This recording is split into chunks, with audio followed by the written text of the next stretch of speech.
ఇచ్చిన మాట నిలబెట్టుకున్న పవన్ కళ్యాణ్ ఏకంగా 8.7 కోట్లు అంటూ అయితే మాట్లాడుకుంటున్నారనమాట. సో పవన్ కళ్యాణ్ గారు ఐఎస్ జగన్నాథపురం లక్ష్మీనరసింహస్వామి ఆలయానికి అయితే వెళ్ళారు. అక్కడ చేయాల్సిన పనులు ఏవైతే ఉన్నాయో వాటి మరమ్మతులు అన్నీ కూడా చేపిస్తాం, దాన్ని మళ్ళీ రిపేర్లు చేసి నీట్గా రెనోవేషన్ చేసి మళ్ళీ లాంచ్ చేస్తాను అప్పట్లో మాట ఇచ్చారనమాట ఆయన తిరిగిన రోజుల్లో.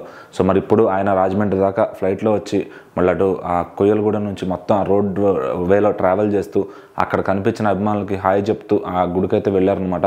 సో అక్కడ దానికి ఆల్మోస్ట్ 8.7 కోట్లు ప్రభుత్వంతో మాట్లాడి, ఎవరైతే దేవాదాయ శాఖ ఆనంద్ గారు ఉన్నారో అటు నుంచి చంద్రబాబు గారితో మాట్లాడి సో ఆ అమౌంట్ అయితే రప్పించారనమాట. సో అంత చేసిన పవన్ కళ్యాణ్ గారు ఇంకేం చెప్తామని చెప్పి అక్కడ ఊరి ప్రజలందరూ కూడా చాలా హ్యాపీగా ఉన్నారు. సో పవన్ కళ్యాణ్ గారిని చూడటానికి ఎగబడి చాలామంది జనం వచ్చారనమాట. సో అలాగే ఆడపడుచులందరూ కూడా దారిలో హారతులు ఇస్తూ ఆయనకు వెల్కమ్ చెప్పారు. ఇంకా అభిమానులు అయితే పూల వర్షం కురిపించారు.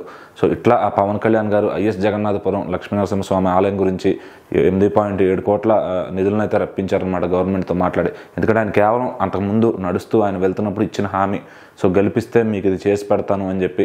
సో పవన్ కళ్యాణ్ గారు మాట ఇచ్చారు అంటే చిన్న డ్రైనేజీ కూడా వదలరు, అన్నీ కూడా బాగు చేస్తున్నారు.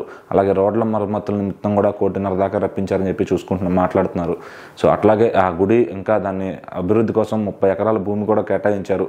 సో ఇంతకన్నా ఇంకా ఏమడుగుతాం పవన్ కళ్యాణ్ గారు అని ఊరి ప్రజలందరూ సంతోషంతో ఉన్నారనమాట.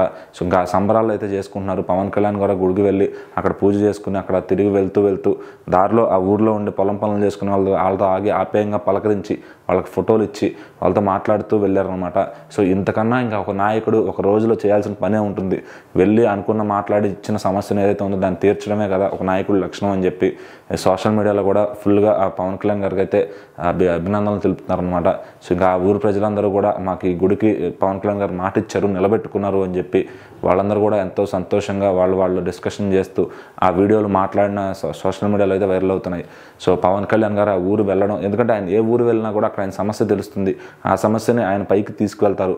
సో ఆయన ఇంకా పైన పొజిషన్లో ఉంటే ఇంకెంత చేస్తారు అని చెప్పి సోషల్ మీడియాలో అయితే ఎలివేషన్స్ వేస్తున్నారు.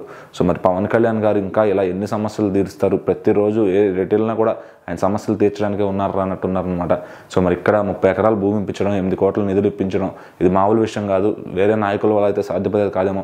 పవన్ కళ్యాణ్ గారు కమిటెడ్గా చేస్తారు కాబట్టి ప్రభుత్వంతో ఆయన పని చేయించుకోగలుగుతున్నారు ఖచ్చితంగా. సో ఆయన ఇలాంటి ఒక మంచి పొజిషన్లో ఉండటం చాలామందికి హెల్ప్ అవుతుంది అని చెప్పి చాలామంది మాట్లాడుకుంటున్నారు.